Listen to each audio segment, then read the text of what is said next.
šobrīd atrodamies Kamieļu parkā Rakši, netālu no Cēsīm, kur dzīvo vairāk kā 200 dzīvnieki – kamieļi, lamas, alpakas, kāziņas, aitas, lielie potu ēzeļi, strausi, emu, lemūri, zebras un vēl daudz citi. Kamieļu parkā Rakši mēs darbojamies ar dažādām lietām. Mūsu galvenā vērtība ir mūsu dzīvnieki, kur mēs darbojamies kā ar zoodārza pakalpojumu. Rakšos mums ir marokāņu stila viesnīca un apartamenti, kā arī sava kafēnīca, kas saucās Kamel Café. Un kafēnīcā mums galvenās lietas, kas ir cilvēkiem pieprasītākās, ir pankūks no kamieļu piena, uz dzīvās uguns gatavotas taģīnas marokāņu gaumē, kamieļu piena saldējums. Kamieļu parks Rakši nav tikai zoodārs, bet tā ir vieta, kur cilvēki var gūt ļoti daudz emocijas un tieši izklaides iespējas.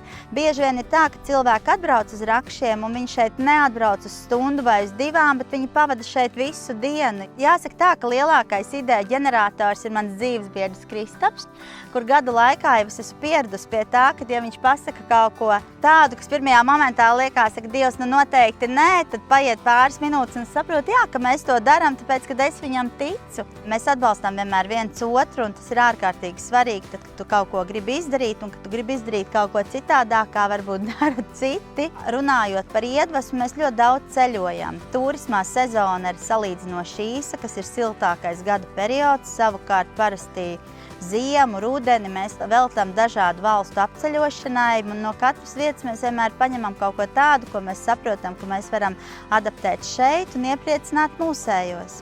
Uzņēmējiem laukos ir viena ārkārtīgi liela priekšrocība, tāda, kad laukos parasti ir skaistāka vide kā lielajās pilsētās. Mūsu uzņēmuma veiksmes formula ir vēlme būt atšķirīgiem. Jebkuras grūtības var uzskatīt biznesā kā savu veidu izaicinājumu. Katra diena ir pilnīgi savādāka, un man liekas, ka tas arī dod to iedvesmu iet un darboties, ka tu celies un tu nezini, kas tev atkal šodien gaidīs. Tas, ko es varētu ieteikt jaunajiem uzņēmējiem, noteikti nebaidīties. Ir svarīgi ticēt tam, ko tu esi iecerējis darīt, un ticēt vairāk, kā tam tic visi citi pārējie. Nākotnes plāni Rakšiem ir apvienot Kamieļu parku ar Lemūru parku, kas ir kilometru attālumā no Kamieļu parka, un savienot viņus abus divus ar interesantu transporta līdzekli. Galvenais jau ir tā, ka skaities to, kādas emocijas iegūst no tā, kad cilvēks atbrauc uz to zoodārzu. Ja? Tad, kad viņš ir kopā ar dzīvniekiem, un to jau var šos gadus strādājot, var redzēt, ja? Kādas emocijas viņi gūst un kā viņi smaida. Ja? Un tad jau arī var saprast, kāda tālākā virzība.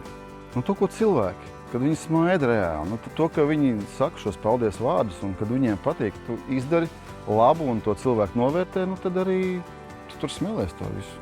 Tu jūti, kad ir viss kārtībā, jāiet uz priekšu.